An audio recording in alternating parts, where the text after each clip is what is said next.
wildness there. Here's a question for you, a gear question. And you guys know this. And you're the ones that I found out about it through was the Art Series guitars that he made for the tours in 2007, 2008, 2004 actually, and then a few in 2012 that spilled over.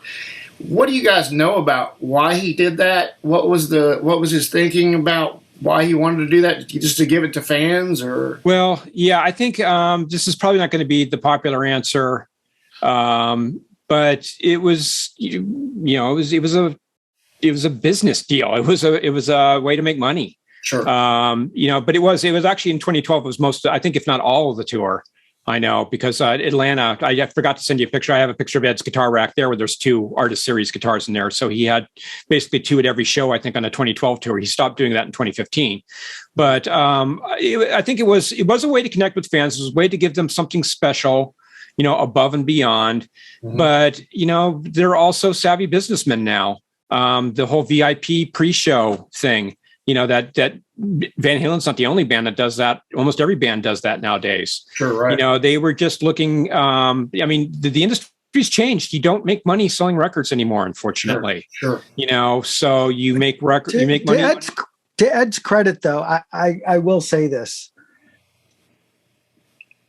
They created a premium guitar for those things. Oh, absolutely. Yeah, they could have probably made just about anything, sure, and people would have bought it. Well, and the fact that they were all actually painted by Ed. This is the big difference between a lot of these Kramers that we see that are being auctioned off for big bucks right now. Is those are made by Kramer employees, and they were just given to Ed as tour backup guitars and giveaway guitars. Mm-hmm. The Art Series guitars were painted by Ed. Ed painted every single body. He came up with every single design, and everyone was unique.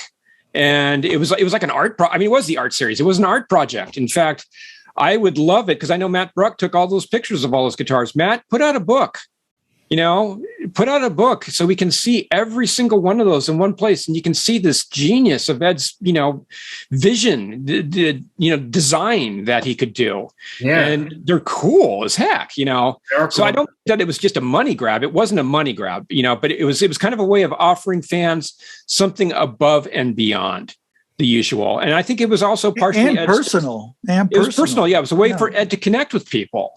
Right. Because it was something very personal from him. And it wasn't just, go buy this guitar at the rack or whatever, or here, I'll sign this for you or whatever. It's like, here, this is my creation. This is a part of me, so it was very personal. And I don't mean to, cheapen it by saying that. No, even more so than like the Frankenstein replica, where those were done by Chip. Right. These were Ed, these were all Ed. Yeah. And they were really, like you said, they had all kinds of cool different designs and stencil work, and they were just so unique. It's like the ultimate autograph, basically. Yeah, it's crazy. Well, you know what today is actually the 14th anniversary of the 2007 start of the 2007 tour. It was 14 years ago today. I was there. I don't know if you were there. Were you there? I went to the show, and the only reason why I remember this, unfortunately, November 3rd, is because that's 2007. That's the day my dad died.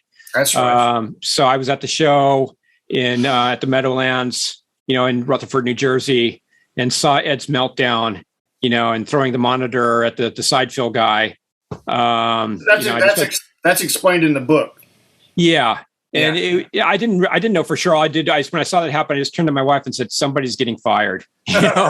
Right. I said, somebody really messed up. And I said, I hope it's not Tom Weber, because I wasn't sure, because Tom was his tech on that, and of course, Tom clarified, as did Ed, what actually happened that night. Because I saw Ed a couple of years later when we did the interview with Tony Iommi, and I talked with him about that. And he mentioned, it blew out my eardrum. The guy was blasting it too loud and his feedback was hitting me, and he wouldn't turn it down. He couldn't take my hand signals.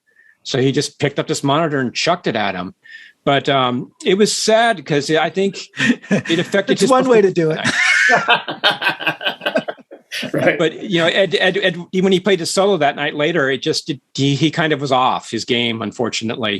Fortunately in 2012 and 2015, he was on top of his game and then some. Speaking of 2012, this is something that I don't know if I want to give it away. It's in the book, but this final album that came out, Different Kind of Truth. I personally loved the album.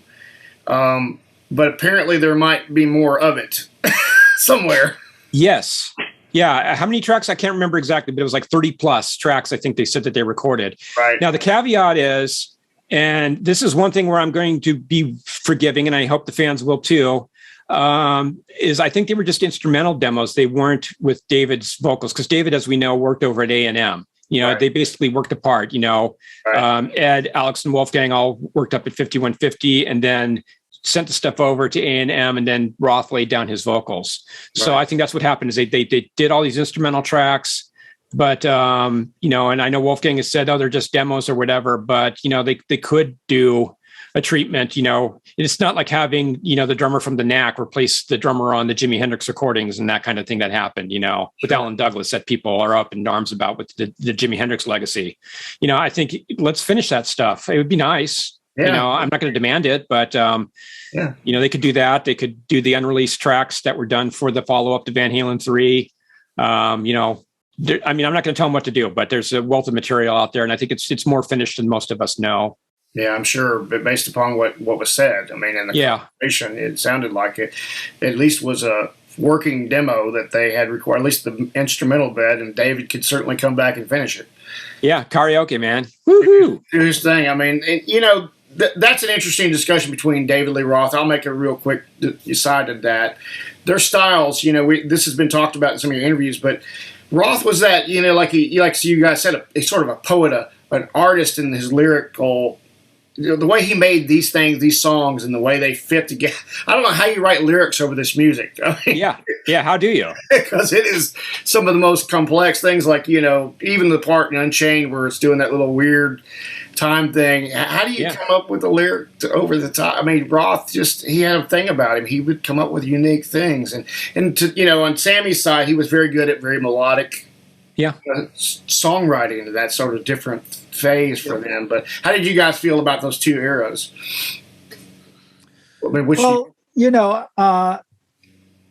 I think what's interesting about it is that it shows you how influenced or how sensitive Ed was to other musicians or other people in his band. Mm-hmm. And I think Ed's playing changed partly because of the difference in the way David Lee Roth approached writing lyrics and vocals. And Sammy was, much more of a conventional rocker. But I think Ed appreciated that challenge as well. Right. He, I don't know whether it's completely true, but it did feel like Ed was reaching for a new way to express himself or to create rock and pop music for a different era than the 70s. Yeah. And, he sensed that he could do that with Sammy. I think the music gets a little bit more, and his soloing and his playing becomes a little bit more conventional. Mm-hmm. But it is different. It's evolutionary. There's a growth there. Mm-hmm. Do I prefer the David Lee Roth era? Absolutely. Because to me, it's just wilder and more jazzy and a little bit more free and all that stuff. Mm-hmm. But I think that Ed really liked the idea of digging into something with more conventional structure. And he was writing those songs, on the bigger ballads using the keyboards too. So he was heading in that direction as well. On his son's new album as well, and Wolfgang said this, there's a song called Think It Over, which is said to be was Ed's favorite. And it's a very melodic, very Hagar-ish era sound style. Yeah. He apparently he really loved that kind of thing. Mm-hmm. So Ed liked a lot of different types of music. I think that's the thing that people don't realize. They think of him as this rocker, but he really had a very open ear. He wasn't a musicologist per se. He wasn't out there listening to music from Zimbabwe or Malagasy or that sort of thing. Right. But he was open. And I think, he did kind of in the latter years kind of just shut down on stuff. I think he kind of, heard stuff, but he didn't really seek it out so much in the latter years. And he always talks about like how, like, Peter Gabriel's well, that was in the mid 80s, that was like the last record he really listened to. And I would say that, I mean, there was also some discussion about the interview he did with Chuck Klosterman about Max Martin. And it's like, I thought about after that, because that was in one of our interviews. And it's like, well, you have to remember, Ed was always auditioning producers. So Max Martin is a producer. He's not an artist, so he was probably like, who can we get to produce our next record? And he probably got a demo reel from Max Martin. So it's like he listened to it and he was aware of it in that way. Right. But Ed was growing, and he was a very progressive musician. He had to be. I mean, he had advanced playing technique, and he was classically trained, sort of classically trained, self-classically trained, I guess. Sure, right. But he had an ear for music that was more complex and kind of beyond, your average 3-chord rock kind of thing, Louie Louie or whatever, and he was growing further and getting deeper. I mean, my gosh, he played cello. I really want to hear his solo cello recordings, as crazy as that sounds. I really want to hear that. Sure. Mm-hmm. His father, going back to his sound, his style, his unconventional approach. Do you guys hear his phrasing, his father's phrasing and his phrasing? I mean, we only know the one song that his dad did with him on Diver Down, Big Bad Bill, but in his phrasing, I don't know if you guys hear that, but I hear it a little bit in his father's phrasing. You can hear the phrasing. There's that swing jazz thing going on, which I think came from all those nights that they played at at the Alpine House and all these other places. There was an inherent swing. I mean, talking about Beautiful Girls, that's bump and grind, man. That's stripper music, and that's partially they wrote that song, for dance contests and wet t-shirt contests and that sort of thing. It was Bring On the Girls before, right. But yeah, it's kind of like. It's rocked up, but it is kind of like this 30s and 40s kind of swing thing going on, and you could easily hear Jan Van Halen out there playing clarinet over this stuff. Right. But I think that's what kills me so much about, especially those really early records, is just how much swing there was. Yeah. It wasn't just bam, bump, bump. It was a bump, like whatever. It's just like, and rock bands really rock. I mean, people jumped on that sort of boogie thing after Van Halen popularized it. But, rock, like during that period when they were introducing these swing rhythms, it was getting more and more stiff, if anything, like these and more regulated. Sure. And that's why I always feel like there's something to be said about comparison between a jazz band and those early Van Halen records. It's like Ted Templeman was a jazz producer. And, he just stuck a microphone in front of those guys and let them go as if they were a jazz band rather than trying to, turn them into this slick commercial entity. Sure. And it's that jazz, that swing feel that Chris is talking about that they probably picked up from playing with his dad. I mean, as boys, Ed and Alex would play polkas and play all sorts of different club music with Jan and jazz in clubs around Pasadena. Right. Let's jump to the final tour, 2015. Man, I tell you what, I saw this outside. It was the first time I ever saw him outside at an amphitheater, and the tone, that guitar tone that night was some of the best guitar tone. I almost immediately had to go buy the Stealth after that show. Yeah. It was so good. And what was you guys' impression of that final tour? It was just, what a way to go out. It's sad that it's the last time we got to see Ed. I got to see Ed about a month before, the last show at the Hollywood Bowl.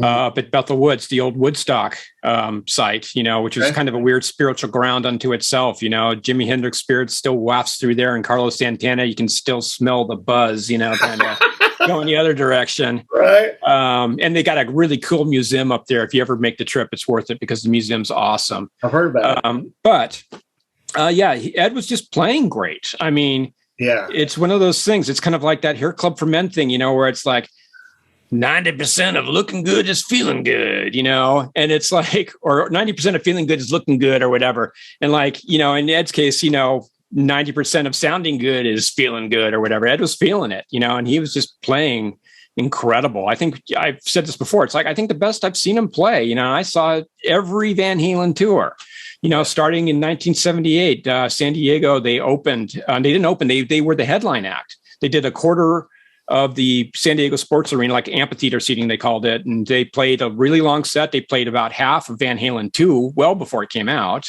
you know, Dead or Alive and Bottoms Up and, you know, so on and so on. And a really cool cover of Summertime Blues. But, you know, that was good, but the sound was kind of not there. You know, it was 70s concert stuff. You know, they were still putting speaker stacks on the ground. Right. You know? And but then I remember the Monsters of Rock, and Ed sounded really awesome there. That was like the hi-fi stereo experience, you know, and Ed was playing really good. The Balance Tour, Ed was playing really good, maybe because he wasn't jumping around so much, you know, because his hip was hurting, you know, so he was just concentrating on playing as opposed to putting on a show. But yeah, 2015, man, that was just remarkable. You know, he would barely, I can't even say he hit a bum note, at least the show that I saw. You know, was great. And actually, I saw another show on that tour too earlier. But yeah, it was just remarkable. I mean, it's one of those things that you talk about these guys getting older and they can't play as well anymore or whatever. Well, that didn't happen with that at all. And if anything, he got better. Right. Well, one of the one show that Chris and I both saw that was mind blowing is we saw the club show at the Cafe Wah in New York. You know, right. And what did that held like what 300 people, Chris? You think? If even that. You know, I mean, that's the thing is that they did half the room was taken up with their equipment. You know, and I was like literally sitting, I don't know, as close to Ed as I am to this computer screen.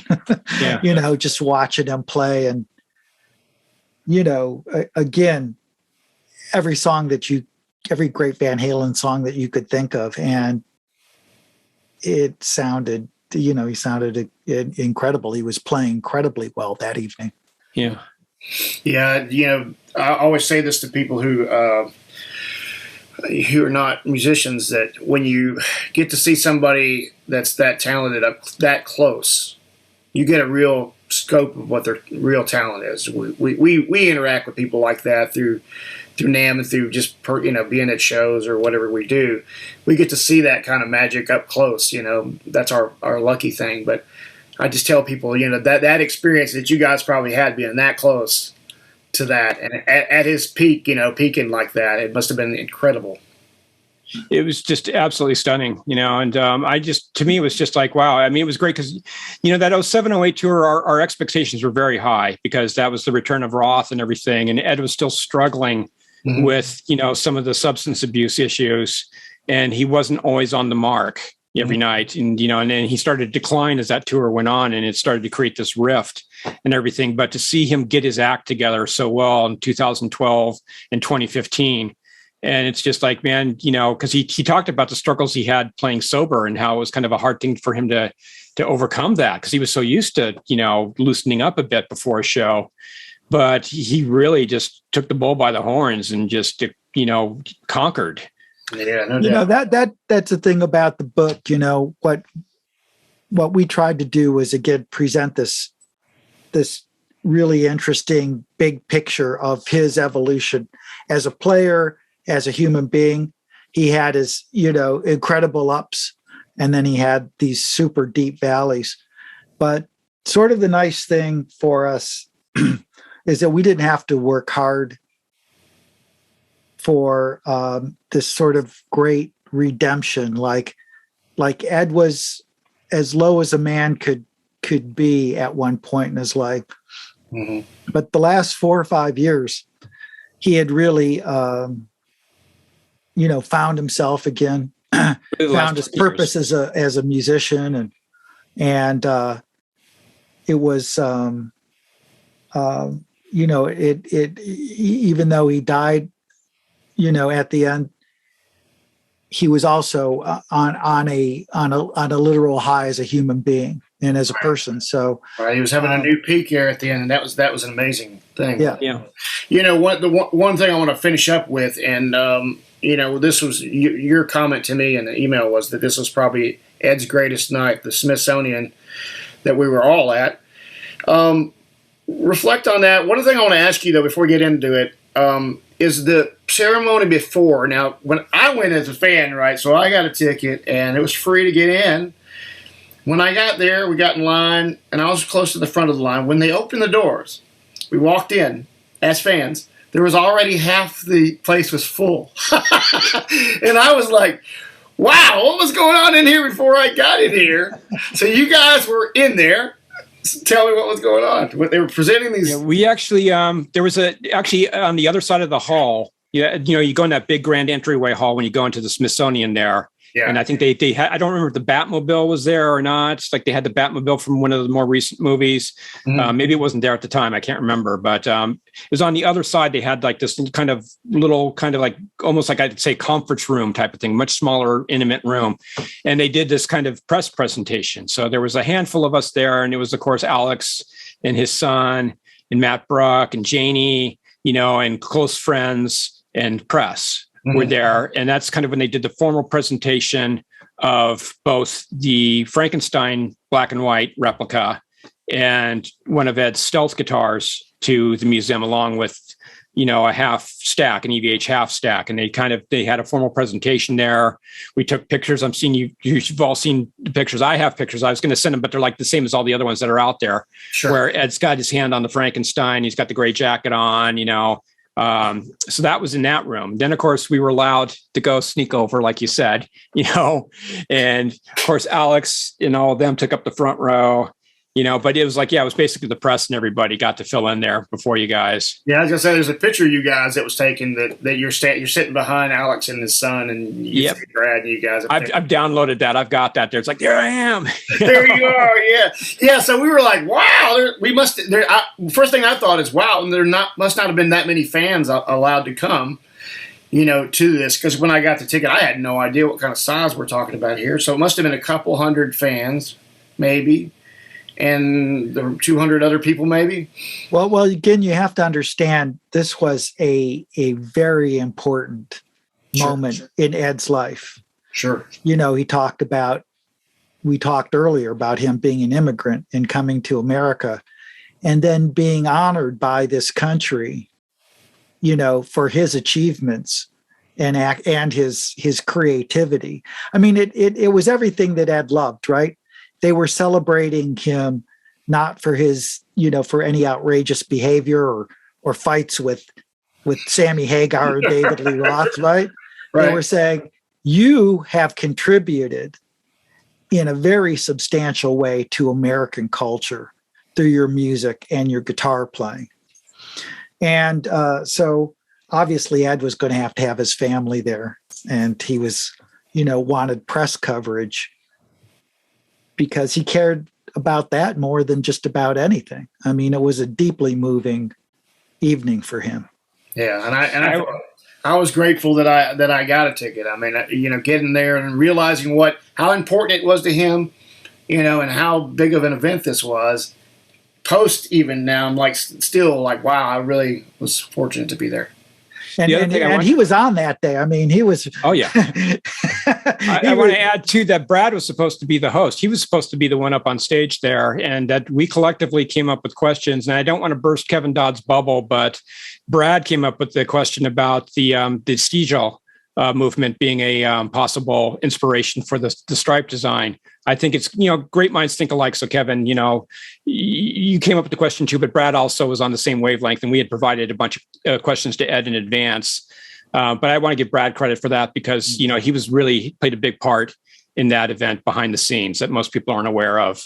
Right. And it was a beautiful event. And then, we got to meet him at the end of that event, and which wasn't discussed to us, as fans, but I had a good idea that it might be small enough that he might do that. And then it was a very, you mentioned this earlier, Brad, how he liked to interact. It was much more personal in the way that it was like a receiving line where you got to walk up to him, take a picture, and it was more as intimate as it could be for that situation. Yeah. I thought they did great with that and how they handled it. Yeah. We didn't get to talk with that. Of course, we had to catch a train back up to New York, which ended up breaking down Oh, and Lord. I didn't get home until 3:30 in the morning. So it's like we might as well stayed and talk to Ed after all and just come back the next morning or something, because that was just an ordeal. Yeah. It was a beautiful. It's hard though. You realize that there's, like Chris and I have had so many opportunities to speak to Ed. Exactly. And, we were sort of like, well, let all these other people who have never had the opportunity to meet Ed, have their time with him rather than us trying to. Yeah, we've had our moments with him. It was definitely like we don't need to. Let these people have their time. Let them have more time. Well, you guys heard this in the questions at the end. So many people just thanked him for the what he did, and that's really like me and a lot of those people, most everybody, just wanted to say thanks to him for all that he did for us. I mean, it inspired an entire career for me, and I'm a full-time musician because of him, which gave me an ultimate amount of freedom to do exactly what I want to do with my life. That's a big deal to me. That's a huge thing for me. And it was me too. And that was an important point that I made in the tribute, that I wrote to him in Guitar World. That this industry came up behind him. They came up in his wake. I personally, was affected by that and my life path. He set me on that path. I was interested in music before, and but it kind of made me more determined to do that. My friend Robert, who's the other guy who heard Eruption, and we both were in a battle to see who could learn it first. He's an illustrator, but he's done album covers for Steve Vai.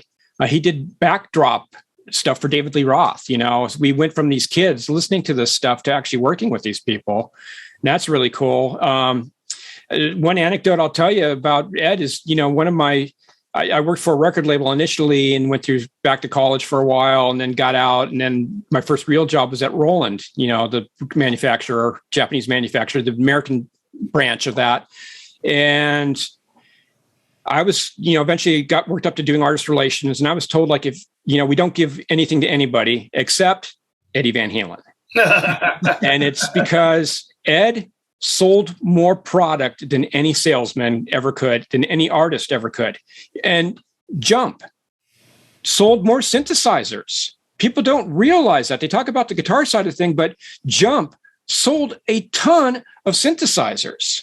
Right. So, it wasn't just even in the guitar realm. He kind of reached across even with that. And his impact was huge. Yeah, across guitar players are all like, I got to learn this tapping and all this false harmonic stuff, and I got to do all this fast junk.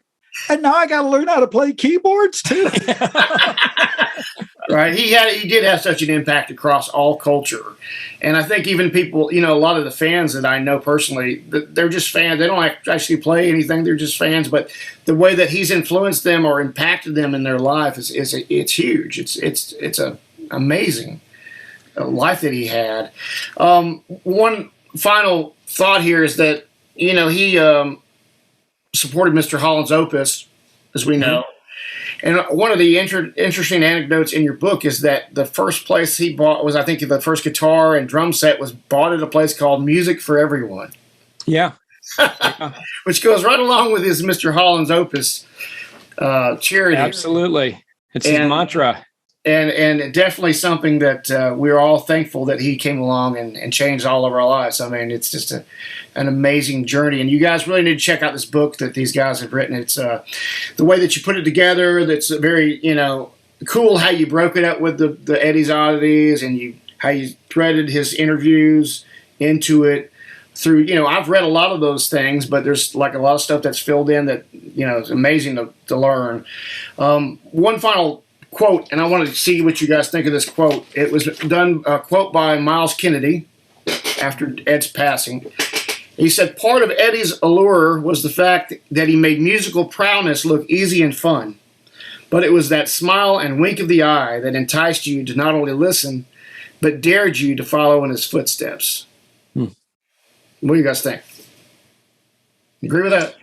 Well, Ed Ed made music fun. So much of the music, especially hard rock back in the day, it was getting darker and darker. It was black leather and spikes was starting to come out, the new wave of British heavy metal, and all this stuff. And of course, Van Halen predated that just by a little bit, but it was fun.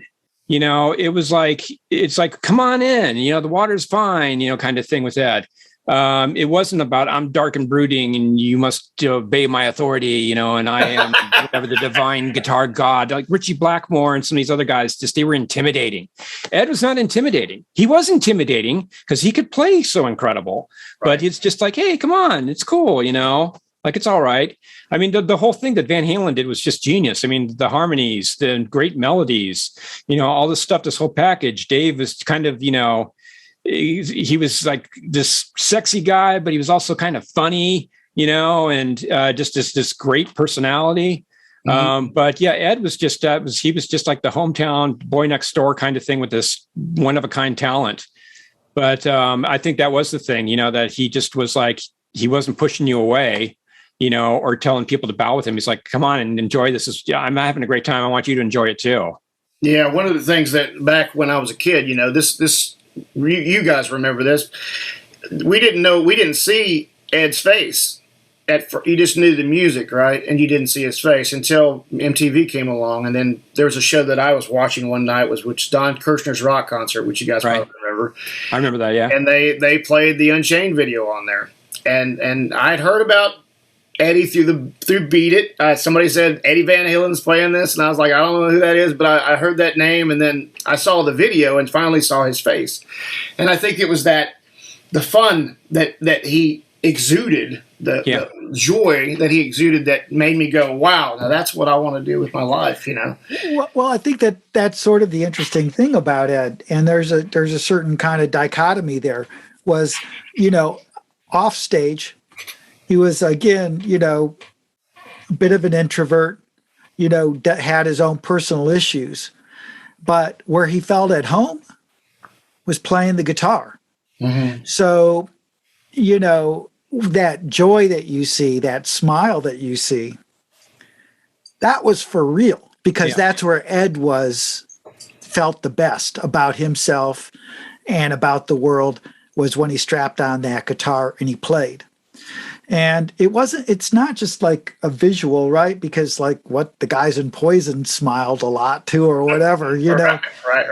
But it's like the blues or something, you could tell when people are there and when they're faking it, Sure. And I think with Ed, it was the same sort of thing. Like he wasn't acting like he was having a good time playing the guitar. Having a good time. Right. He was having a good time, and it was more about that than it was, sort of anything else. Yeah, it's definitely the case, man. I really appreciate you guys taking some time, and I want to remind everybody that you can get this book on October 5th at Amazon and all the different retailers. And that beautiful cover, I mean, that picture is just the thing, man. This is sort of cool too. Yeah, you know what? I haven't actually got my hard copy of this yet, but the pre-release that I read, are there more photos, or was there? Oh, there's a lot more photos. There's a lot more, and we got some good ones. We got some cool ones that show his guitar collections pretty clearly. Right.